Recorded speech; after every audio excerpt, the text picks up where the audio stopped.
Hey Waffle Gang, I do hope you're well. My name is Mark and today we're checking out some more Reddit stories, and if you do love a Reddit story, why not consider hitting that like, subscribe, maybe that notification bell too, and let's crack on with today's first story. Much love guys. Now today's first story comes from anonymously 10500 and it says, "Am I the asshole here for kicking out my husband after he went to go see and comfort his ex-girlfriend?" And just a couple of trigger warnings before we do get into the story as well. There is threats of suicide within the story, so if you do want to skip it, please feel free to do so. Timestamps are always down in the description and along the timeline below. Thank you. It says, "I, 32 female, and my husband, 38 male, have been married for 3 years. Our relationship has had its ups and downs, but we're a relatively happy couple. Though, in the beginning of our relationship, he was also dating Angela, 24 female, 5 years ago. I was unaware of this other relationship, but when I found out, I confronted him, and he told me that since we weren't officially dating, that he didn't know we were exclusive. I told him that if he didn't cut off this relationship with Angela, that I was going to break it off. We left it at that, and we didn't talk for a while, when he came to my apartment unexpectedly weeks later saying it was over with Angela, and that he wanted to try again, and asked me to be his girlfriend. Ever since then, we have been a pretty normal couple. We have our moments, but our relationship is going good, and I believe he is my soulmate. Recently, there's been an issue in our relationship though. Angela. 3 weeks ago, we were out running errands, and we went to a small boba shop that just opened next door to our local grocery store. As we were off to the side looking at the menu, from the corner of my eye, I see a woman that looks similar to Angela walk in. I do a double take, and sure enough, it's her. I feel an intense amount of dread and hope that hubby doesn't see her. As I'm internally panicking, I hear a woman's voice call for my husband. And as you might have guessed, it was Angela. My husband turns around and they have a small but awkward conversation. The whole time I just disassociate and stare off into the distance until she asks my husband, "Is that your wife?" To which he just nods and holds my hand. I pretty much just awkwardly smile and pray this encounter would end the whole time. Eventually, she gets in the line and we wait behind her. I felt so embarrassed. I immediately got our drinks and leave. That was that, until 2 weeks ago, when I saw my husband's phone light up to a Facebook Messenger notification. I asked him who it was from, as he never uses Messenger. He said it was from an old friend. I asked who, and he said I wouldn't know. I became suspicious, but wasn't necessarily worried, because I just assumed it was a friend. Until a few days later when I got another Facebook Messenger notification while I was ordering food off his phone. It was from Angela. I was shocked and confused. I went to their messages and everything seemed friendly and casual. Though because of their history, I felt very uncomfortable with them talking. I went up to him and confronted him about the text and asked why she was texting him. He told me that after running into her, she friended him on Facebook and they began talking. He assured me it was all casual, but I still told him I didn't want him talking to her. He assured me he would stop. I told him to unfriend her, to which he hesitated to, but eventually did. There was no issue or word from Angela until last night. To which, from my knowledge, she spam messaged my husband and even called him crying, telling him that her mother was sick. I guess he knew her mother and felt sympathy towards her. Angela vented to him about how she had no one and she just needed someone to comfort her. She asked my husband if he would come and be there for her, to which he said yes. I had no idea he was doing this until I saw him putting his shoes on near the door. I asked him where he was going, and he told me the story of Angela's mum and that she needed someone to be with her. I told him not to go, and we had a small argument. He was rushing out the door, so I blocked him in and said that if he was going to see and comfort his ex-girlfriend, that he wasn't allowed back in. He scoffed and pushed past me. I watched as he left. I went back inside, poured a few drinks while I tried my hardest to not cry and blow up his phone. Eventually, 3 hours passed and he came back home. I sat on the couch during this and he came in and I told him that he wasn't allowed to sleep here. He was shocked and we got into another argument, and to cut it short, he told me he had nowhere to go. So I told him that maybe he should go to Angela, as they seem to help each other a lot. He then left again and I haven't heard anything from him. I'm currently staying up and have had a few drinks. I decided to post this on Reddit, as I feel like I might have overreacted and been an arsehole.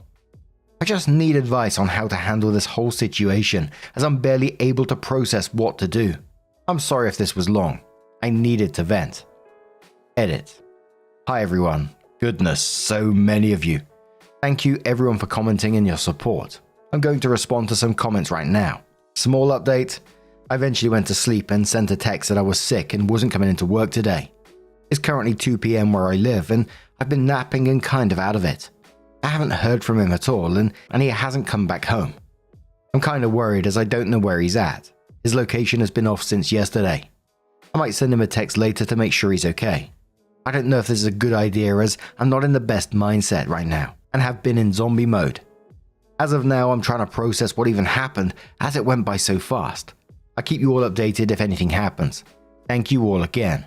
Them red flags are flagging, right? So he secretly reconnected with an ex, lying to you about who was messaging him, prioritizing her emergency over your very reasonable boundary, and then stayed gone for over 3 hours, and then turned off his location. And you know, if her mum is sick, I do wish her well, but it just feels like that was a manipulation tactic to get him over. It's all way too convenient that a couple of weeks ago you bump into her and then suddenly she's back in the picture again. And to me in this, his actions are just speaking volumes right now. But the first commenter says, not the arsehole. Girl, he really pulled the she has no one else card. Like that's your problem. That's an ex, not a charity case. The fact that he hesitated to unfriend her in the first place was already suspect. But running to her the second she called, in the middle of the night? Nah, you didn't overreact. You just set a boundary. And he sprinted right past it like it was the finish line of a marathon. Stay strong because he's acting real comfortable disrespecting you. Opie says thank you for your reassurance. I want to confide in some friends and family, but I feel like that'd make me feel invalidated. I do feel bad for the girl if her mother is sick, but I'm upset that my husband was willing to go. I don't know the full details of the situation with her, as my husband was rushing, so I don't know if she has friends or any other family, but I assume she does, so I don't understand why she went to my husband for comfort. Someone asked OP about Angela and when she discovered the fact that her husband was dating her at the time. OP says, honestly did not know much about this girl. I only knew that he was dating her because he got tagged on an Instagram post of them together 5 years ago. I went on her account and there was nothing about age. I didn't fully stalk her, but I did do enough to see that they were dating and to remember her face. Eventually, that's when the confrontation happened. I never asked about her, and I tried my hardest to not go look at her account. I have self-esteem issues, and I didn't want to compare myself. It wasn't until around we were engaged, I decided to ask him about the whole Angela situation, and that's when I found out about her age. Supposedly the way they met was that she went to his job and strikes up a conversation with him, and she asked to go on a date. She lied to him and she said she worked at the company and said she was 23. They went on dates and after 2 months she confessed her real age and that she didn't actually work there. She was 19 turning 20 and that she had actually found him by going on apps like LinkedIn to find guys with higher paying jobs. Commenter says, not the arsehole, you married a good man but he was playing both of you at the beginning. Not a good start. I would normally say you're being controlling, but this is an ex, not just a female friend, so no. She should be talking to family or an ex that isn't married. Opie says thank you and possibly. Haven't thought that much about our past as it's best not to think about things you can't go back and change, but I'm slowly processing that might have been the case. I personally don't find myself too controlling. Some in the comments seem to think I am, but this was at night and he was meeting her at her home. She also has an ex. And not just an ex, but a girl he was with the same time I was with him. So, sometime later, the OP comes in with their update and says, hi everyone, it's been 8 days since I posted my original post, and I finally have an update for you all. I'm sorry it took so long, but I've been sick. This is going to be long, so I apologize as I have to address a few things. I want to say first thank you to those that gave helpful and supportive comments, and to those who said I drove my husband straight to another woman's arms or I was hostile and controlling. First, if my husband was willing to go to another woman when in an argument with his wife, then is he really my husband? I mean, I have some standards to not marry an awful person. Second, to those that said I was controlling and hostile towards Angela. If you have a partner and are okay with them doing something like this, then that's something within your boundaries, not mine. I don't like having contact with exes or having my husband be in contact with his exes. Finally, the age gap. I explained the story of how they met and such on a comment, but to sum it up, she had originally lied about her age. I didn't know about her age or anything about her until I was engaged. Okay, on to what happened. He eventually came home later that day. I was watching TV on the couch when he walked in. We looked at each other and didn't say anything. He went to our room, took a shower, and fell asleep. I was still upset with him, so I avoided going to check on him or even talk to him, so I waited in the living room/kitchen until a few hours later when he woke up. I decided to make dinner. He came out, sat on the couch, and we ate in silence before he asked if I wanted to talk. I said I did and explained what happened. From what he told me, when he saw her at the boba shop, she had friended him on Facebook later that day. He didn't friend her back though and ignored it, and eventually a few days later, she sent him a message request. This is when he handed me his phone to see the messages. To sum it up, she texted him a few times over a range of days without an answer. From pleasantries, updates about her life, and finally a suicidal message. Now, I don't know what is allowed to be said in the subreddit, but my husband did respond out of worry for another person. Or so he claimed. They talked a lot about her addictions, self-harm, and other very personal things relating to that. Though reading, I did find out she had a boyfriend, and that he was actually 51 years old. My husband calmed her down and they stopped talking for a few days. When she reached out again, and the same thing happened. This repeated again, where he wouldn't respond until she guilted him to. When I'd found out and told him to block her, he actually didn't block her out of fear, but he didn't respond to her messages until that night. She actually sent very concerning messages beforehand and called him on Messenger. He answered and he said that she was wailing and screaming in pain. Now, I don't want to say too much, but she had told him she attempted by taking a bunch of pills because of her mother, which is why he rushed to her. When he got there, he told me she was acting strangely and almost pretending to have done what she did. He tried to get her to the hospital, to which she refused. After pleading for a while, he was getting ready to call 911 when she confessed she didn't actually take any pills. He was confused and asked why she said she did. She couldn't give him a clear answer. My husband was going to leave when she begged him to let her explain again.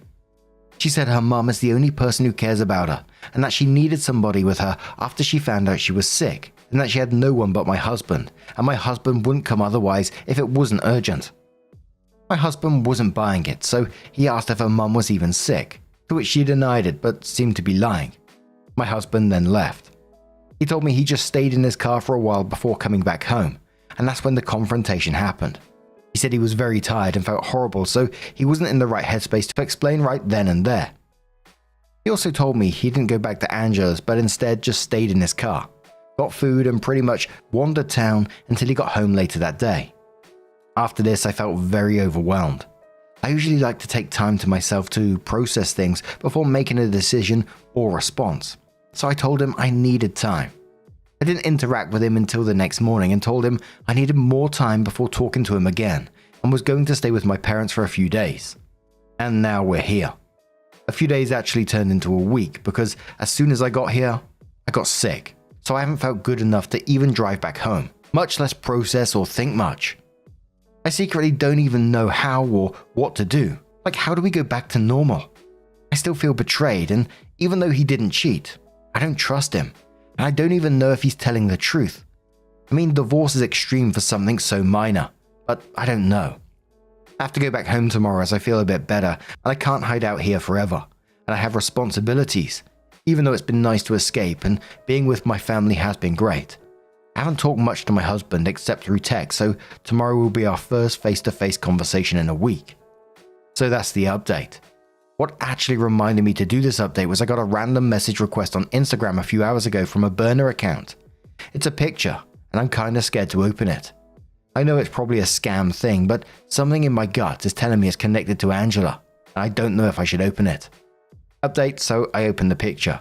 It's a screenshot from what I assume is Angela's private story of her in lingerie, with a caption that says, "She'll just have to taste me when she's kissing him." The top comments on this one said, well, the good news is that you're not the only one who's been feeling sick lately. The bad news is that it's not just physical, it's also emotional after reading this update. Hang in there, OP. OP says, yes, sadly, curse you germs, but I feel like emotionally, I've been struggling a lot as I don't really know what to do or how to process this. I want to go to my husband and ask for his help like always, but I know I can't. especially if I can't trust his word and I don't know I'll even have my husband soon. I'm very lost. I'm dreading going back home and facing the music. Another commenter says, send in the picture and ask what that's all about. Opie says, I saved the photo and I'm planning on doing so later tonight. I'm very anxious when it comes to this kind of stuff, so I'm trying to calm my nerves first. Another commenter says, he eventually came home later that day. I was watching the TV on the couch when he walked in. We looked at each other and didn't say anything. He went to our room, took a shower and fell asleep. Obviously that part was a quote. And the commenter said, is it normal for him to walk in the house and take a shower in the early afternoonish? I guess based on your timeline. Opie says no, it isn't. He usually showers at night, but he hadn't the night prior, so I assume he just showered because of that. And the OP hadn't come in with an update since then. But it's certainly not looking good at this moment in time, is it? What do you guys make of this situation? Let us know your thoughts down in the comments below. And let's move on to another story. Now, our next story comes from the Am I the Arsehole subreddit from Swiss913, and it says, Am I the arsehole for asking a woman to turn her phone off speaker at a high-end restaurant? My 50 female, husband 52 male, took my mother and her partner out at a 4-star restaurant. We had just finished our appetizers when the table next to us was seated, middle-aged woman and a teenager. As the woman walked by our table, she had her cell phone in hand, and I quickly realized she was on a phone call and it was on speaker. The other tables around us were also occupied and people at those started turning towards her as the conversation was very loud. The woman and the person on the call were essentially speaking to each other with raised voices. Our entrees were brought out and despite several people around, the woman just kept on going with her conversation. Phone propped up by a water glass while the teenager was on her phone. Here is where I may have been the arsehole. While we were eating, a couple was seated on the other side of the woman and teenager. They sat for a few minutes and when the server came to introduce himself, they asked to be moved to a different table.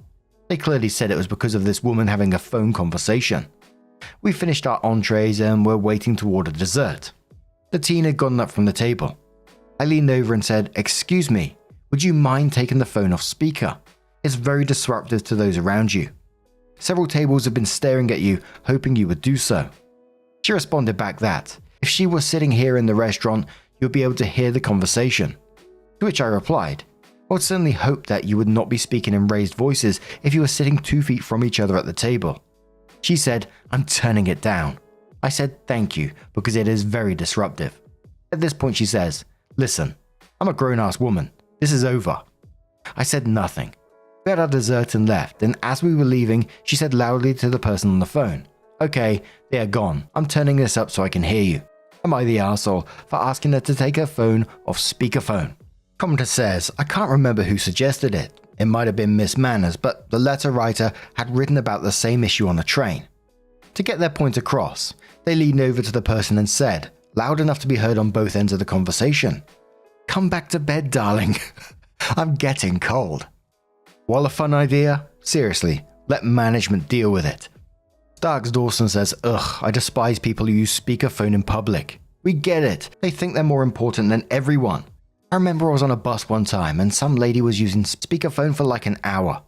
When she got off, someone said, there is a God, and we all laughed our asses off. Speakerphone is for private calls, not for using in public unless there's some rare exception. Not the arsehole. Acrobatic Reality says, not the arsehole. I match the energy. Many years ago, a man was having a loud business conversation on speaker in a public lobby at the YMCA. I'm not even sure why my kids and I were waiting in the lobby. I normally drove. I told my kids they did not need to be quiet and respectful because the man was not showing the same consideration. I encouraged all the rest of the kids to return to their normal activities. Being semi-loud but not particularly rude or bad, they'd all stopped talking to be respectful of the arsehole on the phone. I loudly told my kids that respect and manners went both ways. The arsehole was angry, but he had to move outside into the cold to continue his call. I taught all of those kids a valuable lesson that day, to stand up to arseholes. Field Sucker says, once I was on a bus in London. There was a young woman having a loud and personal conversation on speakerphone. No amount of encouragement to be quieter was effective, so as she stood up to exit the bus, I asked her to turn the sound up so we could continue to hear the explicit details as she walked off the bus. Cue a very red goldfish face. The rest of the bus burst into laughter. Karamis says, what the fuck is wrong with people? I was in the ER today with my husband for almost 12 hours. ER is full. He was given a bed in the hall. The hall was lined with several other beds. All beds are occupied. The lady one bed down from my husband called her daughter and had the phone on speaker. Mom, we're in the open hallway. I don't need to know about your bowel movements. Please lower your voice and take yourself off speaker for fuck's sake. At what point did it become normal to do this? I mean, it wasn't so long ago I was on a train in like what's considered a quiet carriage, and someone was there with their phone actually on speakerphone having a conversation. The rest of the carriage was quiet, so everyone was listening to this conversation. You just think, what the fuck? But have you ever encountered this before? How did you deal with it? Did you listen in? What was going on? Tell the nosy bastard right here. And just a huge thank you for being here today, getting involved in the stories, your love, your support, your time. It always means the absolute world to me. So thank you so much for being involved. And hopefully I'll see you in the next one. Take care and much love.